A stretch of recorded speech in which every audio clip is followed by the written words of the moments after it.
How to stay agile in the real estate industry. We have what you need right here on the Leadership Voice.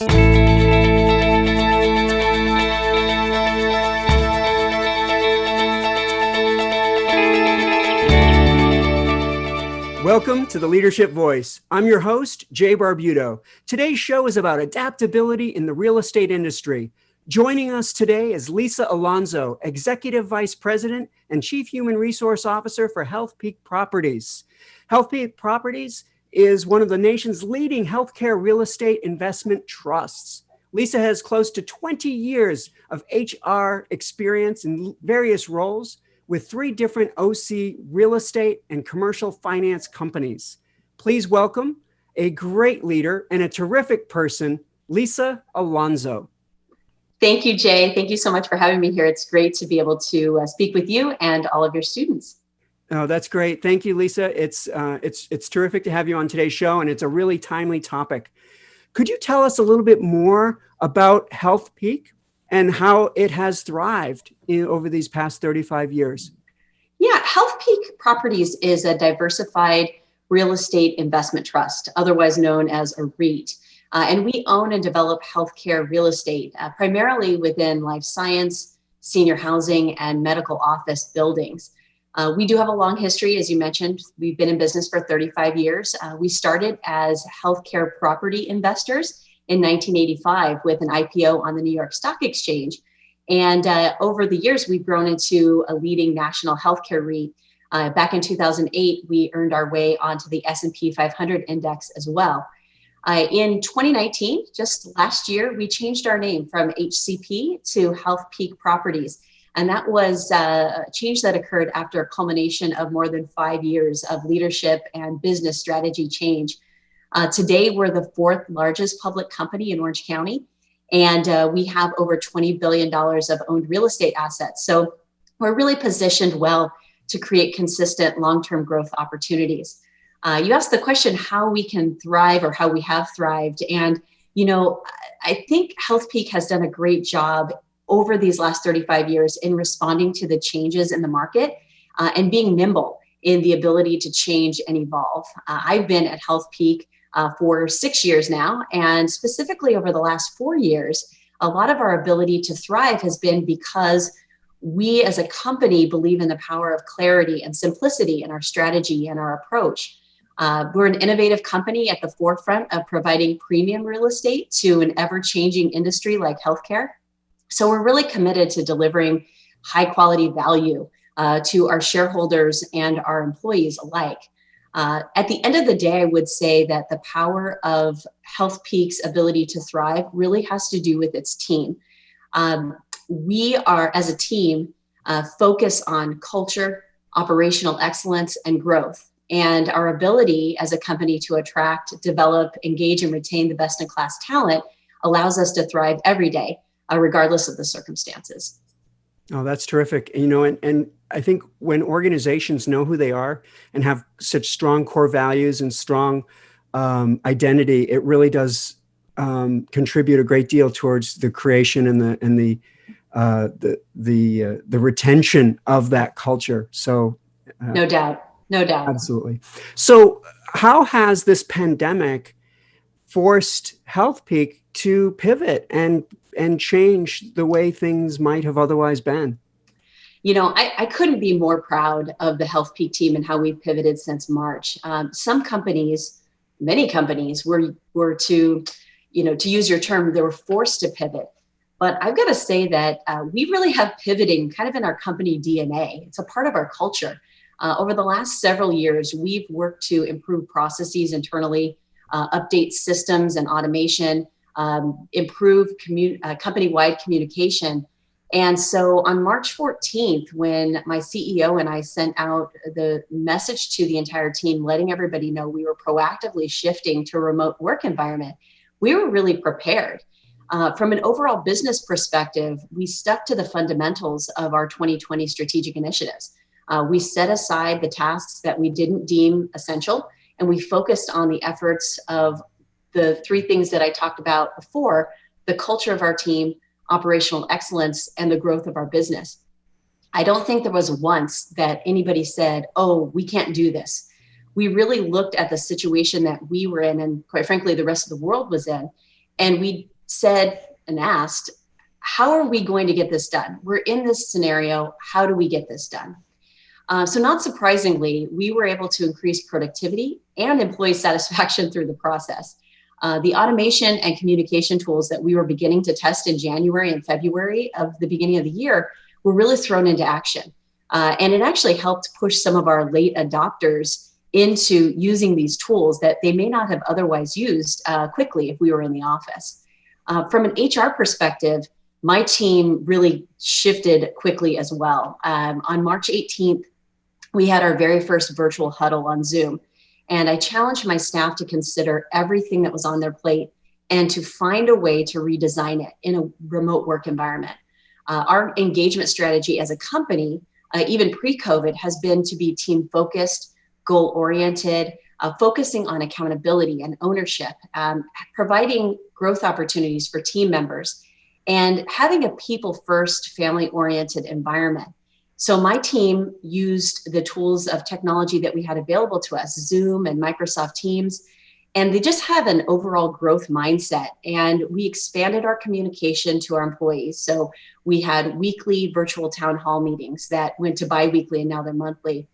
We send out weekly team resources, emails from me to the entire company with information and tips about health and wellness, IT and cybersecurity tips, working from home in an ergonomically safe way, and even tips on ways to engage our kids, because we're all home with our kids at this point in time, especially over the summer when most summer programs were canceled. We took our learning and development program that we have, it's called Elevate, and we shifted it to an entirely virtual platform that Cal State Fullerton and the Center for Leadership are a part of. And when we were in the office before, we actually had just a live attendance. Now that we have it virtual, we find that we have greater attendance because people can log in from their workstation and not have to be in a certain office or a certain place to take part. We've also launched our Peak Virtual Connect program, and this is a program that offers weekly wellness seminars and meditation groups, ergonomic training and support, interactive trivia games, and virtual lunchrooms. And for some additional fun, we have company-wide contests, like we did our Nailed It baking competition in the summer and our Great Peak Pumpkin contest just last month. The jewel in our crown, I think, is what we call our Peak Kids and Crafts. And it's a program that invites the children of our team members to participate in a live and interactive craft class every other Friday.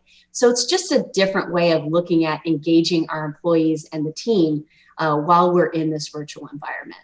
Oh, wow. You know, as you described both the company pivots as well as how you've personally, with your HR team, made pivots, one of the things that came out loud and clear is that you stayed true to your core values, regardless of the circumstances that you were faced with, and essentially asked the question, how do we keep our core values, and what do those core values look like under the times that we're facing? And it sounds like that really has allowed you to continue to thrive in the setting that you're in. Yeah, I think so many companies have had a challenge with going into this remote environment because they have based so much of what they do, whether it's from an HR perspective or a business perspective, on how and where work gets done. And for us, our focus as a company and as an HR team is not how it gets done, is that it gets done. And so we, as an organization, really do have a growth mindset in that we're not going to look at the challenges or the obstacles. We're going to look at what success looks like, and we will find our way there. And I think that's one of the many things that makes this Healthpeak team just great. Well, it sounds like you've certainly, as a company, you've adapted, and you've more than just survived during this pandemic. Like you said, you've found areas of success as well. And in an HR space, you've also had some good successes and some really creative, useful pivots that you've made, which are really impressive to hear. Could you offer some advice? For example, if an HR professional, a person who's heading up their HR function at a company, it's facing uncertain times or dramatic changes like the ones that we've just experienced, what advice would you give to an HR executive faced with these kinds of situations? I think as HR executives, it's sort of written into the core of who we are, our own personal fabric, that we're used to managing through uncertain times and times of change.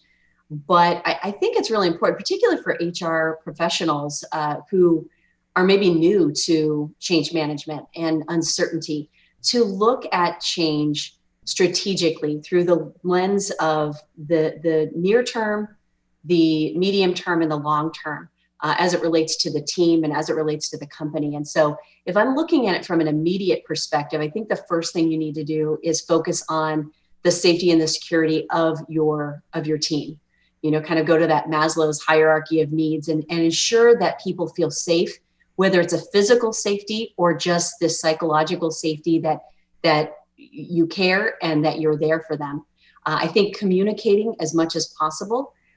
One thing that I've learned in my years is that in the absence of real information, no matter how tough or good the information might be, in that absence, gossip takes over. And I think that gossip can be so much more damaging to an organization and to a team culture than delivering tough news. So making sure that there's that open communication and helping employees pivot. There will likely be times where an employee is going to change how they do their job, or that their job is changing in its entirety, and assisting them with that transition. If you look in more intermediate terms, sort of midterm, I would say that it's really important to reevaluate the staffing and skill set needs that your company has to make sure that they're aligned. When you go through times of change within an organization, there may be a huge shift in the skill set that is needed within the organization. And for HR professionals, that will impact a staffing plan that you may have set out earlier in the year. And as you look at those skills, you're also going to look at the need of leadership skills. What are the core capabilities and competencies that you need within your leadership team? And as you are bringing people into the organization or shifting people throughout the organization, keeping that in mind so that you can have consistency and alignment with the company plan. And then I think also every so often stopping to conduct a postmortem analysis of different efforts that you might have had. Every time you go into something new, it's always good at the end of that to look back to see what worked, what didn't work, and how can we get better at every step forward that we take. Now, from a long-term perspective, I would say that it's really important to consider the importance of technology to improve efficiencies. My leadership team had done a great job, not even being able to know that COVID was coming, to focus on technology and innovation. And that has carried us through in an amazing way through these last 8 months. You also want to evaluate what your strategic plan is within the organization and make sure that as an HR leader, you're partnering with the leadership team so that you can continue to achieve those important goals. And finally, and I can't stress this enough, this is any time, but certainly during time of change, always keep your eye on employee engagement. An engaged team is going to be committed. They're going to go the distance. They're going to have that level of trust. A disengaged team will likely start to fall apart. And so if you're keeping your eye on employee engagement, that's going to help you get through a lot of those different times of change. They might not ever be easy. They might have their own struggles, but the team will get through that because they are engaged and they're committed to the company and its culture. Yeah, I think that's some great advice, Lisa, that you've provided.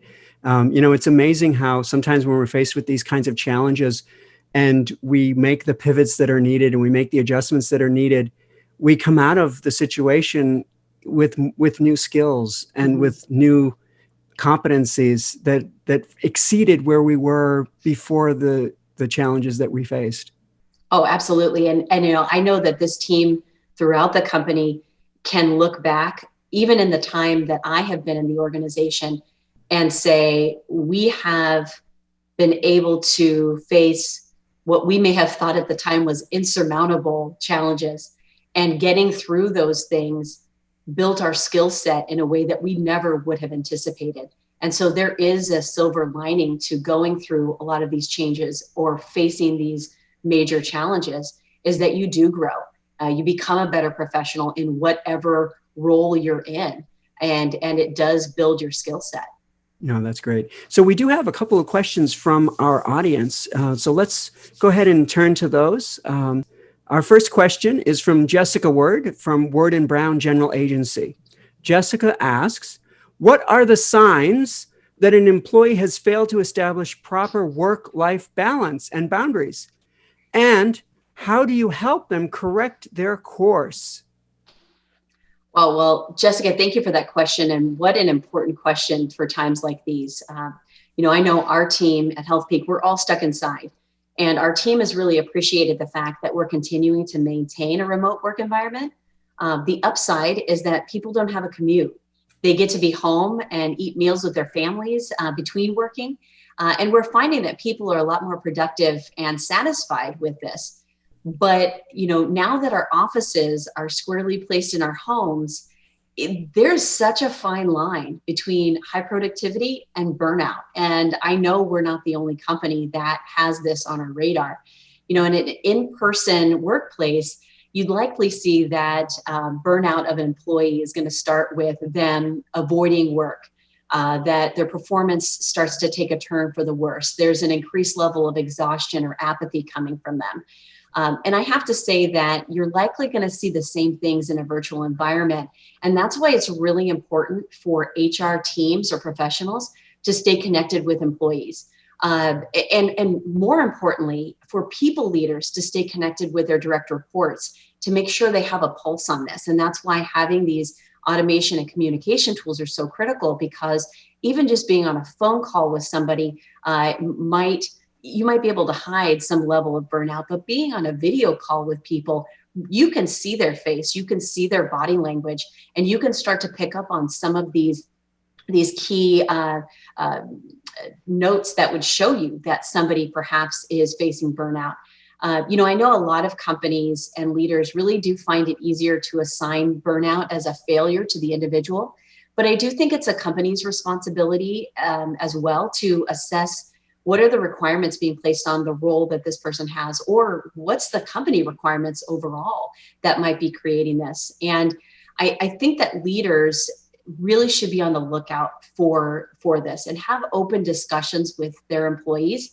If they're noticing that these things are happening, be open and honest with them in your questioning, and work with the employee to create a plan for how they're going to manage those boundaries. Ultimately, it is up to the responsibility of an employee to manage their life boundaries, because I can't be in somebody else's living room telling them when to log out, when not to log out. But a plan could be more than just when you're working and when you're not working. It can be setting those consistent hours where it's possible, getting more sleep, setting communication barriers and boundaries, encouraging exercise, good nutrition, and self-care. That's so critical right now. And really helping people to prioritize. I think the big issue with work-life balance, which, by the way, I feel is a myth because our lives are so blended, they were before the pandemic, they certainly are now, is that we have to prioritize what are the things that are important to us and start to plan out how those priorities make sense and how we're valuing and honoring those priorities. But as a leader, helping people plan that out so you can know what deliverables you have and what priorities you have, it really does have a sense of care and concern for your employee, but it also allows you as a leader to manage some of those priorities to make sure that they don't fall through the cracks. For us, Healthpeak, we are a hard-charging, hard-working people who are proud of excellent work. And, there's a lot of people in our organization that I know are working much more than they ever did before in the office.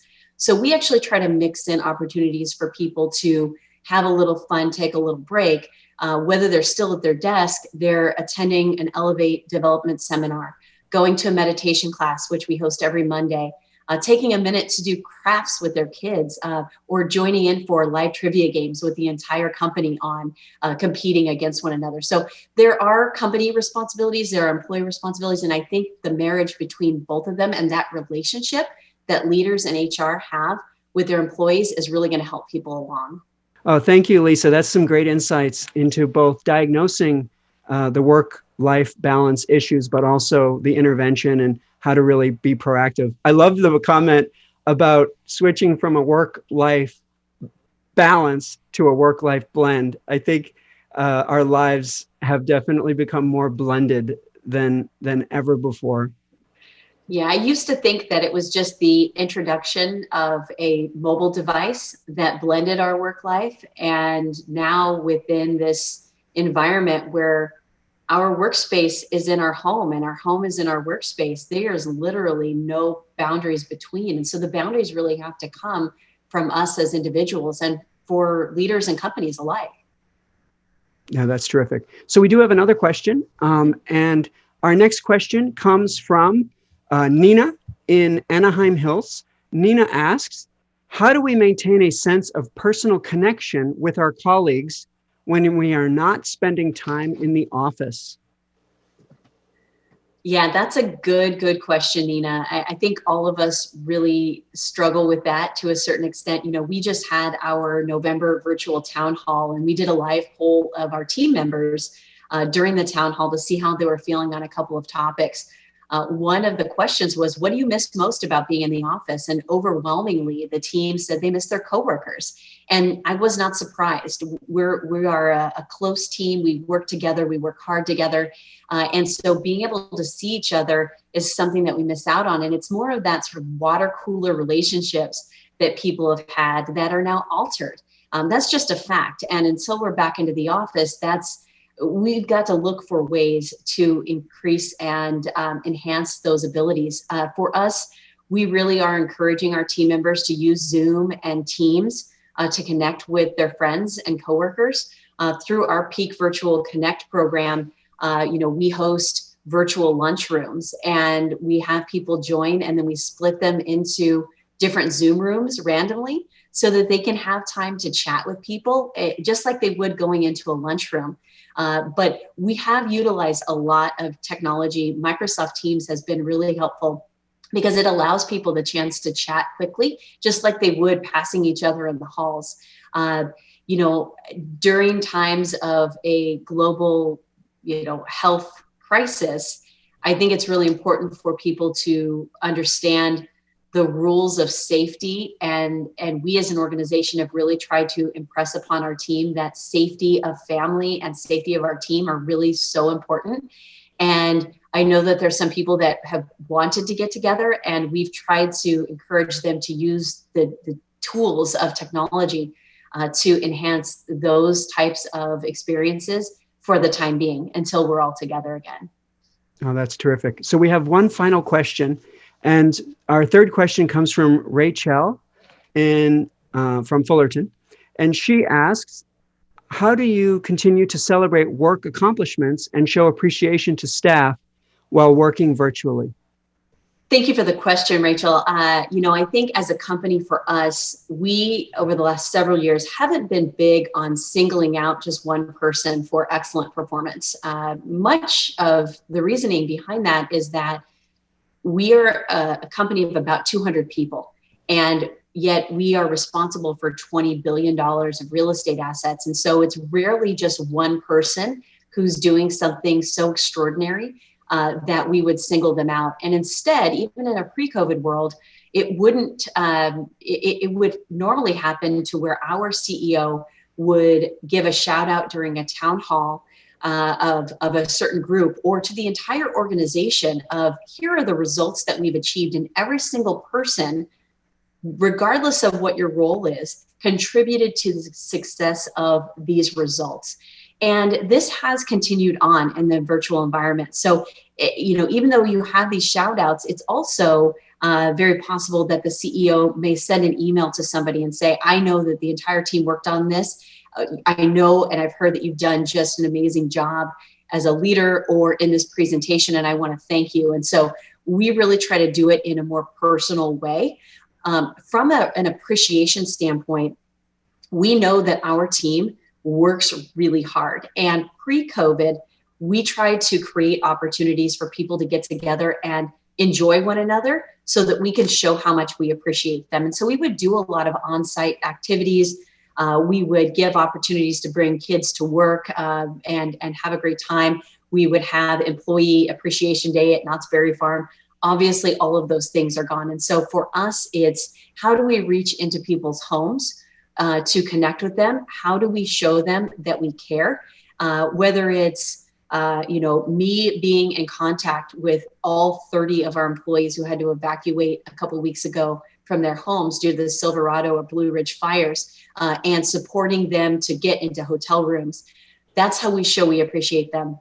Us sending out honey baked ham gift cards to our entire team because we're not able to host our Thanksgiving luncheon like we always do every year out of a abundance of gratitude for the team. We, again, pivot into different ways. And so I think that there are ways that you can continue to voice appreciation. My personal philosophy is that if you are expressing gratitude and appreciation for people throughout the time, verbally sending notes, giving kudos, it doesn't require these like vast announcements of excellence because everybody on our team is excellent.